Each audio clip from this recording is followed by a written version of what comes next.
Good evening, good afternoon, good morning, good whatever time it is, wherever you are, whoever you are. Welcome once again to Nerd Week Live, the show in which we talk about nerd news that has happened over the past week since our last show last Tuesday. I'm Rodney Brown. I'm the editor-in-chief of Nerd Caliber, first-person shooter on Facebook as a cosplay photographer, Burley_adopter on Twitter and a couple of other places, doing a bunch of other things. And before we jump right into the show, we've got a number of topics. It's not as busy as some of the previous weeks, but there's some big and unfortunately sad news to get to. I do want to suggest that if you have a Twitch account, that you may want to go to twitch.tv/nerdcaliber and follow us there. We're looking to build our followers on Twitch to get to the levels that we have on Facebook Live and YouTube and so on. And we stream on all of those platforms every week. So, just jump right into it, folks. Luminous, welcome. Yes, that is correct. Luminous, hello, and yes, there is no way to stream the Spider-Man movie. Well, there isn't as of right now. I'm going to guess that they're going to hold to, Marvel is going to hold to its, this is not a topic tonight, folks, but Luminous asked, its 45-day release window. So December 17th, so January 17th, pretty much by the end of January, it should hit Disney Plus. They may change that. It might be just such a huge monster hit in the theaters that they decide to reverse their stance once again. Because the 45-day window was a reverse of the stance that they initially held for day-date releases right up until September of this year, and then they went, yeah, you know what, we don't like that. So, anyway. And welcome to the show, if I didn't say that. And anybody else in the chat, feel free to jump in, comment on any of the topics that we're going to be talking about tonight, throw out any questions. We love to answer them. It's a lot of fun for us, or me, rocking solo tonight, as you can tell. So, this is, of course, Anne Rice. I'm sure you've all seen the news. This weekend, Anne Rice died at the age of 80 from complications resulting from a stroke, according to a post by her son, Christopher Rice. Anne Rice is responsible pretty much for regenerating interest in the sort of erotic gothic vampire horror thriller story. With her 1976 book, Interview with a Vampire, this is, of course, the adaptation of that, the classic adaptation of that. It's hard to say how you could get any prettier leads than Brad Pitt and Tom Cruise in this particular adaptation. 13 books in the Vampire Chronicles about Lestat and, the people around him. 30 books in total, also in the Vampire Chronicles. The only other movie adapted from this, Queen of the Damned. There's Stuart Townsend as Lestat, Tom Cruise's role in Interview with a Vampire, and Aaliyah as Akasha, the Queen of the Damned. She's only had one other adaptation made, and this kind of blew my mind when I was researching this because I didn't know this was a novel. This is from the movie Exit to Eden, which is an adaptation of one of her erotic romance novels that she wrote under the pseudonym, I believe it was Anne Rampling. It's basically, the novel is essentially just a pretty straight up BDSM story about a madam, in this case played by Dana Delaney, who winds up falling in love with a man who's working out a contract to be a BDSM slave. The movie obviously realized that they couldn't exactly make that, so, they wound up putting in a buddy cop story, and the buddy cops are Rosie O'Donnell and Dan Aykroyd, who have to go to this island where the, this BDSM resort club is located. It's just weird as hell, folks. If you want to, a young and actually reasonably attractive Rosie O'Donnell in bondage gear through most of the movie. Dana Delaney in bondage gear through most of the movie. So it has some things to recommend it, but not much. And that's really it. Literally 2 weeks before Anne Rice passed away, AMC announced that they had sent an order for a series based on her Mayfair Witches trilogy. So, and that will be coming unless things change because of her passing, which I don't see why that would be the case. AMC bought the rights to develop intellectual property based on her works, all of her works. So, I can't see why it would be anything other than, business as usual for them to continue with this thing that's supposed to premiere by the end of 2022. So, yeah, that's very sad news. Our condolences and sympathies for her family, friends that survive, and thankfully she provided us with some really amazing stories, and very in 1976, very willing to brave all the slings and arrows of having fairly blatantly homoerotic stories throughout almost all of her work. So, you'll be missed, Anne Rice. And unfortunately, we've got another one. This is, I'm guessing, way less well known, unless you are a fan and a pretty deep fan of anime. This is a scene from the brilliant anime movie Tokyo Godfathers. Tokyo Godfathers was directed by the genius Satoshi Kon, but was written by Kon and Nobumoto Keiko. And the news is that she died at the age of 57 this past week. Nobumoto-san is known for being one of Shinichiro Watanabe's go-to writers. Wrote a number of episodes of Cowboy Bebop, of Samurai Champloo, Space Dandy, Carol and Tuesday. About the only work that Watanabe has made since Cowboy Bebop that she hasn't been involved with, as far as I can tell from this, was The Amazing Kids on the Slope. But she also wrote for Macross Plus, Wolf's Rain, a scenario supervisor for Kingdom Hearts.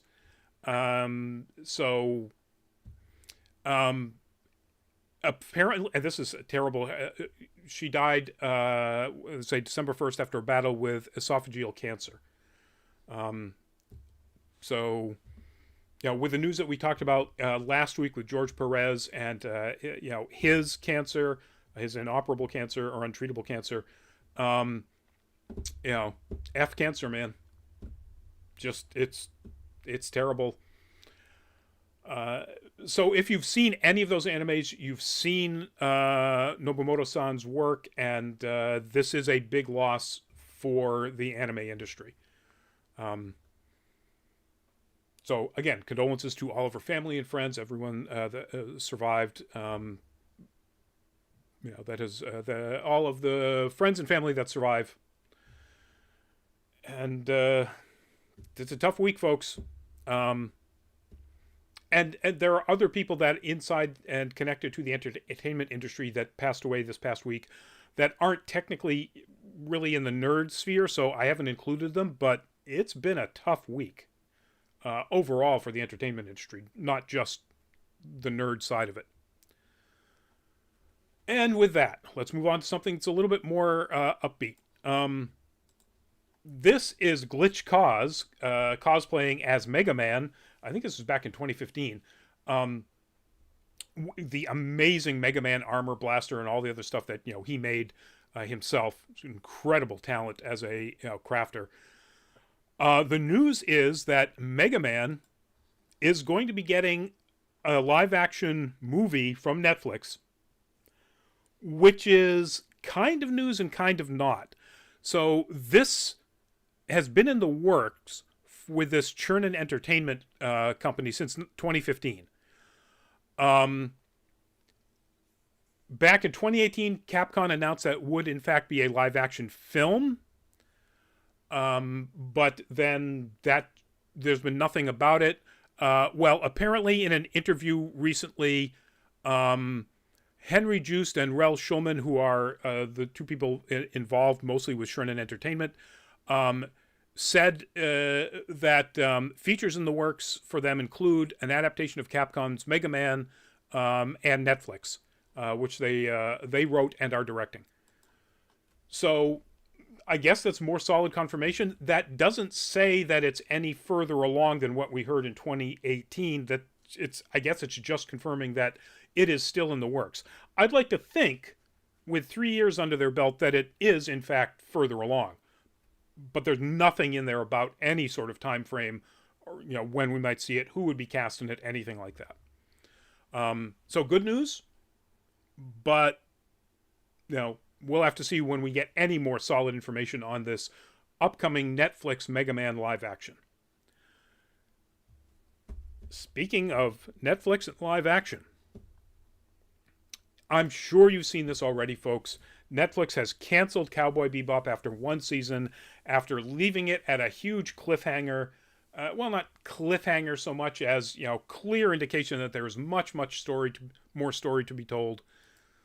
Now, if you've seen our full fat spoiler chat on the live action Cowboy Bebop, or a lot of the other things that we've posted around the various social media aspects of Nerd Caliber, we weren't big fans. It fell down in big ways, despite having an absolutely amazing cast who did a fantastic job pretty much all the way across. Whether you liked Alex Hassel's version of Vicious, that's the writing of the character. Hassel did a fantastic job of making a whiny weasel little bitch Vicious come to screen. That was not his fault. That's the writing. But it did have a lot more story to tell. And the production design was almost bipolar. In some of it was absolutely outstanding. Let's go back to that. This is the interior design of the Bebop. It's so close to the anime that it's amazing. And it's also still believable as a realistic internal spaceship setting. And so much of the technology is like that throughout it. But then, they're on, a human settlement on Ganymede, and, the outside sets for that are clearly parking lots in Auckland, New Zealand, where they filmed it. So, really, brilliant and then terrible. So I can understand why, given all the horrible reactions to this series, they canceled it, but I would rather they give it another shot. Have the stones to suffer the stones that are being slung at them, and finish out this story. But it's too late now. I don't think nobody's going to be doing a write-in campaign to save this. So that's it. It's done. You get your 10 episodes. Now, and they will live in infamy, or maybe, it's going to be one of those things that people look back on it way more fondly 10, 15 years from now. It might just be campy bad enough to be, something that people will look back on and go, wow, why did I hate that? Or it might just be bad. Yeah. We'll have to see where history comes down on that one. All right, these people here, I sort of skipped things out of order for me here. Let me get up there. There we go.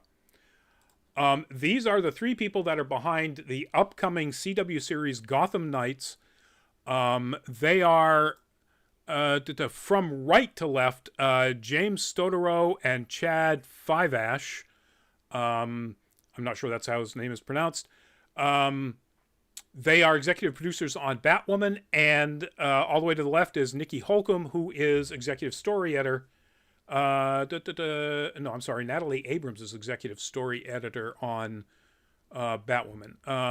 Holcomb is maybe that's Abrams, and they're crediting Holcomb for having taken the shot. I'm sorry.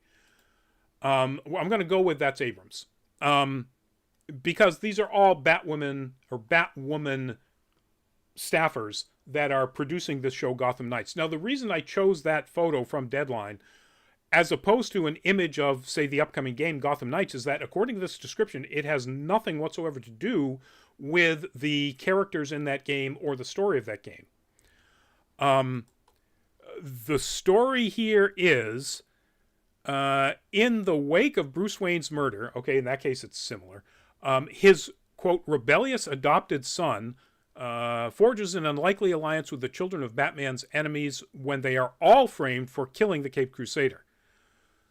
So, instead of, the younger Bat family, which is in the game Gotham Knights that was announced recently, Batgirl, Nightwing, Red Hood, and I think Jason Todd. This is apparently mostly the criminals' kids.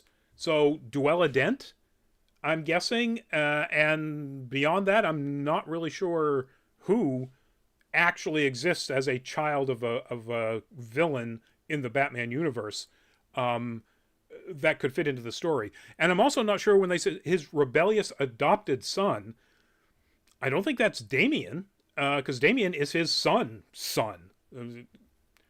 No. Maybe he had to adopt him. Somebody who's a DC expert, please jump in the chat and let me know. But it seems to me like, it can't be Damian, although Damian's pretty rebellious. So I'm not really sure where this is going. And, it's CW. There's the possibility that this could be interesting. Then there's the possibility that it could not be. CW, they have a huge hit, and we're going to get into some news about that later on. A very successful and very well done, hopefully it's a hit, DC adaptation with Superman and Lois. If you haven't watched Superman and Lois, and if you are a fan of Superman and the DC world, that's amazing. It's got some problems like all CW stuff, but not nearly the problems that you might think out of a CW show. I don't know how they get away with this. It has teenage drinking. I can't imagine a CW show these days that actually has high school kids, sneaking beers. So, but we're not talking about that. We're talking about Gotham Knights. Maybe Gotham Knights is going to be as good as Superman and Lois. Fingers crossed. We'll have to see. Again, they literally just announced that this is happening, so no idea when we will actually get to see this. Just looking once again at the article here on Deadline just to make sure. Nope, doesn't say. Next up, that is, of course, Bobby Kotick, and there's, very late, sudden news about Activision Blizzard. This isn't anything really huge. It's just that, a judge has denied California's attempt to intervene in the settlement between Activision Blizzard and the federal EEOC, a settlement that we talked about 4 weeks ago, maybe at this point. California's Department of Fair Employment and Housing wanted to basically get into, or I guess they say intervene in the settlement because they thought the settlement is going to have a negative impact on their case against Activision Blizzard.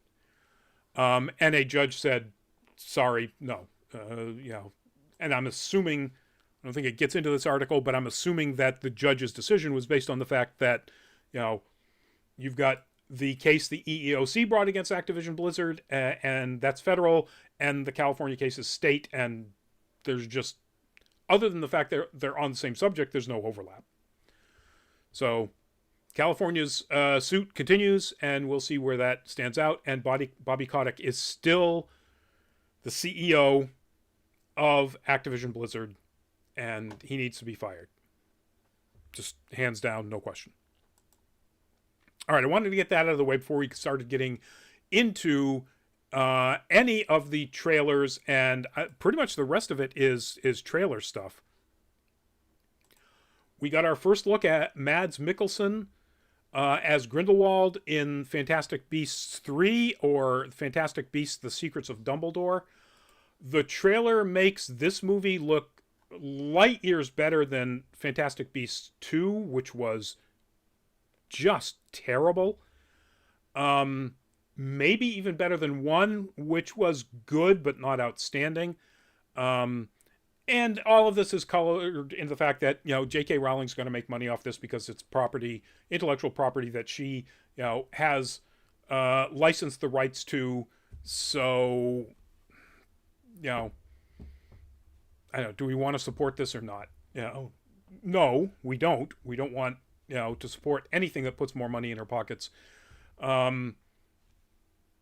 So I don't know.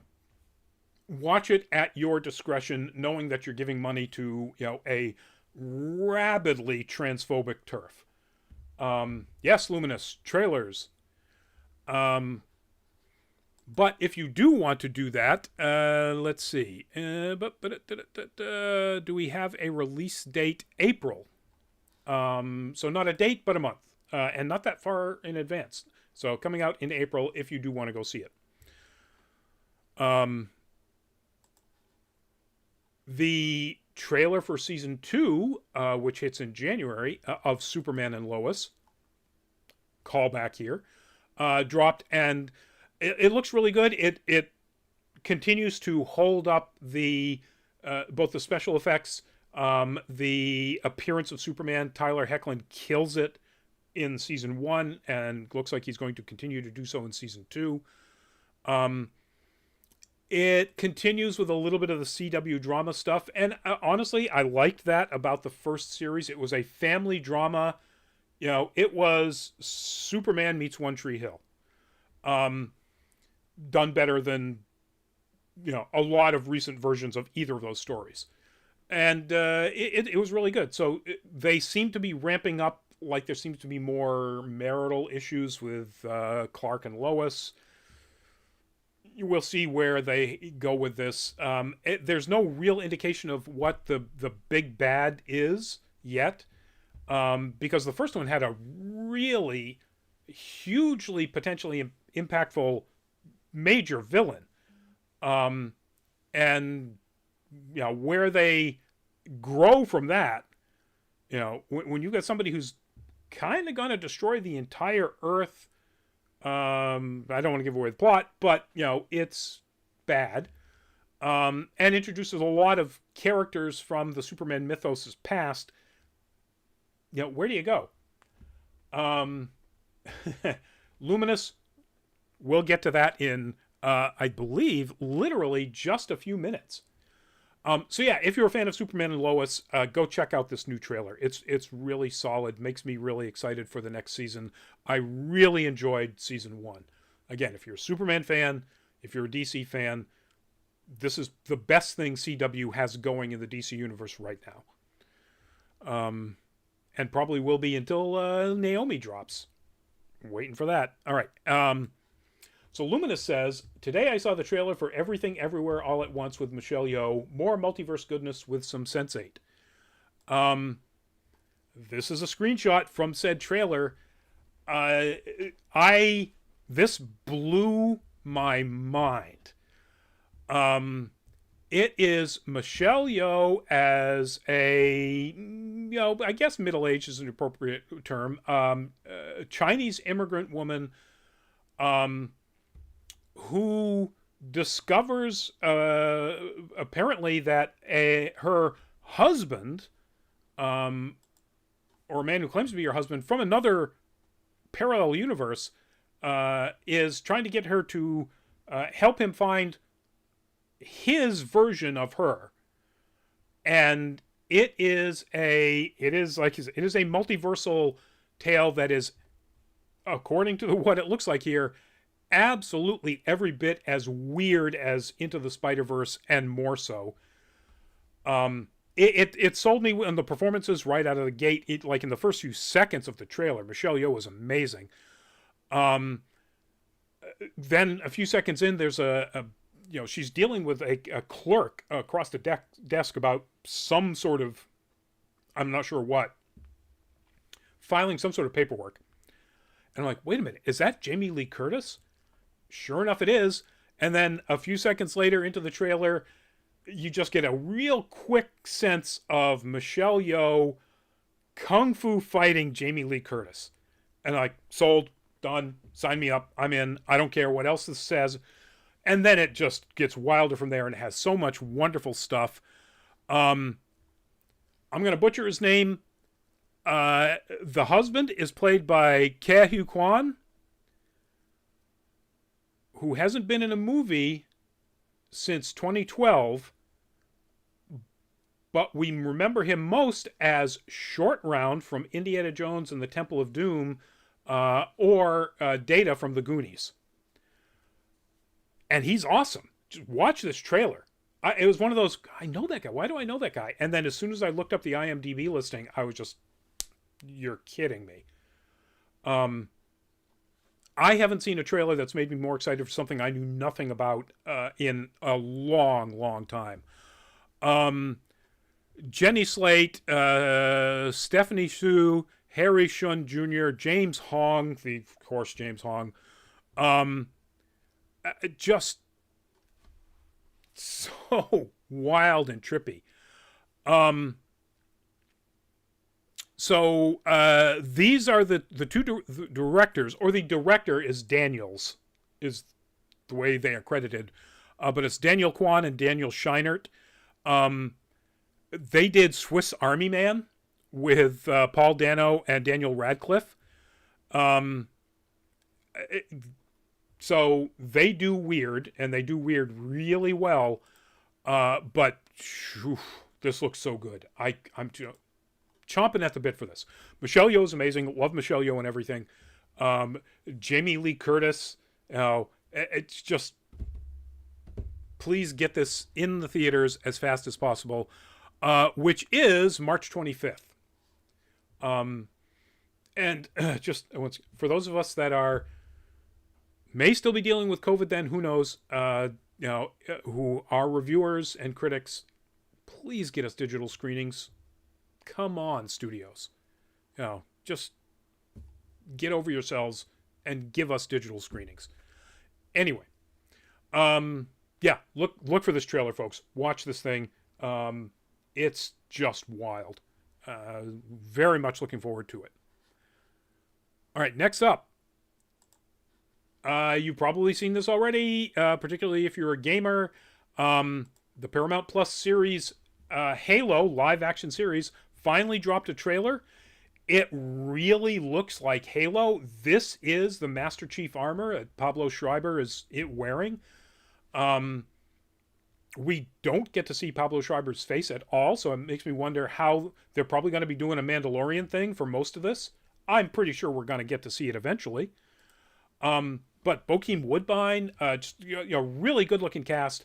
The world design, the technology, spaceships, and everything design looks fantastic. Looks like they absolutely nailed it. I'm more looking forward to this than I was, and I was already pretty much looking forward to it. Again, if you're interested in this, go check out the trailer. It's on YouTube. You can look it up pretty easily. It debuted during the Game Awards. Okay. As did our final topic, which is coming up next, but we'll get to that. Sometime in 2022, they haven't given us a sense. Luminous. Hope it's online, unlike Spider-Man No Way to Stream. I don't know about Warner Brothers' 2022 commitment yet, or at least I'm not sure about that. And so I'm going back and we're talking about Everything Everywhere All at Once. Their commitment was that everything in 2021 was going to have a day-date simultaneous release. So everything would be on HBO Max and in theaters. I'd have to go back and look. I think they've actually said, but I don't know for sure what the commitment is. I think it may be a per case basis. So it's going to depend on whether or not they think they will get enough bang for the buck going just theatrical. And who knows. So I do hope it will be able to be streamed somewhere as well, date. So I won't have to wait like 45 days or whatever Warner Brothers' similar time frame is. But getting back to Halo, sometime in 2022, we don't know for sure when. It's a short trailer. Jen Taylor, the voice of Cortana, does the voice of Cortana. I want to assume so. Jen Taylor's narrating this, and it seems to be from the perspective of Cortana, this trailer. Yeah, so check it out. It looks awesome. If the visuals and the little bit we see of the acting of the characters stands up, and the story stands up to that, I should say, then it'll be really good. All right, our last trailer, and yes, this did also appear in the Game Awards. Sonic 2, Sonic 2, Sonic the Hedgehog 2, the movie, is the full technical title. We get to see Tails, but most importantly, we get to see Knuckles, as you see right here. Idris Elba as the voice of Knuckles. Yes, thank you. Jim Carrey comes back as Robotnik. Ben Schwartz as Sonic. It looks just as good as the first one. I'm looking forward to it. It's exciting. They didn't do any of the dumb things they did with the original design of Sonic to any of the newer, like Tails or Knuckles. They have, appropriate, CG live action character teeth, not the humanoid things that they had in that first attempt at doing Sonic. So yeah, it looks really cool. Do we have a release date here? It doesn't say so in this article. It may have been announced, and it might actually be at the end of the trailer, but I'm not going to sit here and go through the trailer to get that. So bad on me for not getting a release date if it was there. But it looks really good. Jim Carrey ramps up the Jim Carreyisms a little bit in this trailer, or maybe they just picked the Jim Carreyisms to put in here, as opposed to, he's full on Jim Carrey as Robotnik in the first movie, but it's Jim Carrey doing an actual Robotnik character. Here, it almost seems like he's doing a little bit more Jim Carrey. So we'll see how that plays out. But yeah, I'm looking forward to it. Looks good. Looks exciting. And that's it, folks. That is the show tonight. If you get a chance, I'll leave you with another plug here.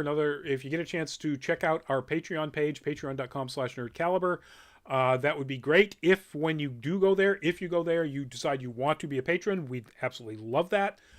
We have just 3 tiers, $2 for the lowest tier, and it helps us get more content for you. That goes up here on YouTube, on Twitch, on Facebook Live, on our website, nerdcaliber.com.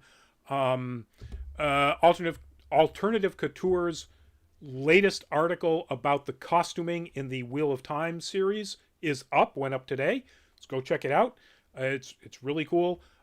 Minor spoilers if you haven't caught up, but very minor spoilers.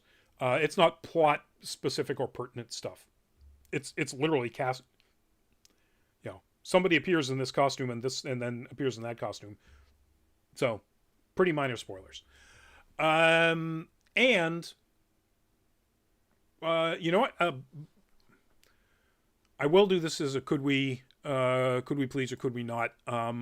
Byron posted this up, and it makes sense, so I'm going to put it up here. I don't know if you've seen this controversy out there on the internet. It's mostly a YouTube thing, but it's also reached quite a bit of people on Twitter. So the YouTuber Totally Not Mark this past week got hit with copyright or with content ID claims for 150 of his videos from Toei Animation, mostly about One Piece and Dragon Ball. But they included things like literally a live stream of him drawing a character from one of those, which even in Japan, with its sort of draconian laws, falls under fair use. I mean, the Japanese laws, if you materially change or use as inspiration to create a new product, that's the doujinshi market in Japan 100%. And it's legal. You can create, you can do porn comics out of Dragon Ball, and they can't stop you because you are materially changing the story, and you're doing your own artwork on the characters. And still, they tried to do content ID strikes. They did do content ID strikes on his stuff and everything that else that used images and so on from any of the anime. And he put out a video about this.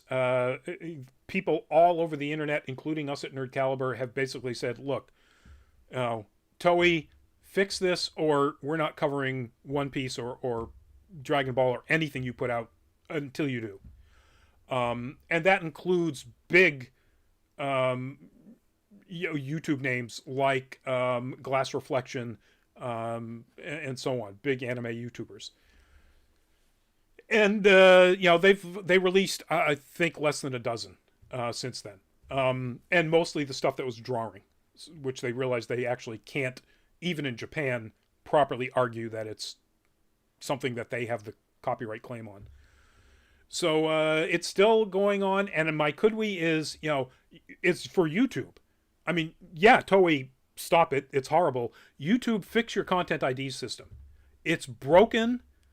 It is essentially a violation of proper tort law, and if there was enough money, if there was a YouTuber that had enough money to try to bring up a class action lawsuit, I 100% guarantee you could be sued for creating a system that encourages fraudulent copyright claims, because that's what your content ID system does.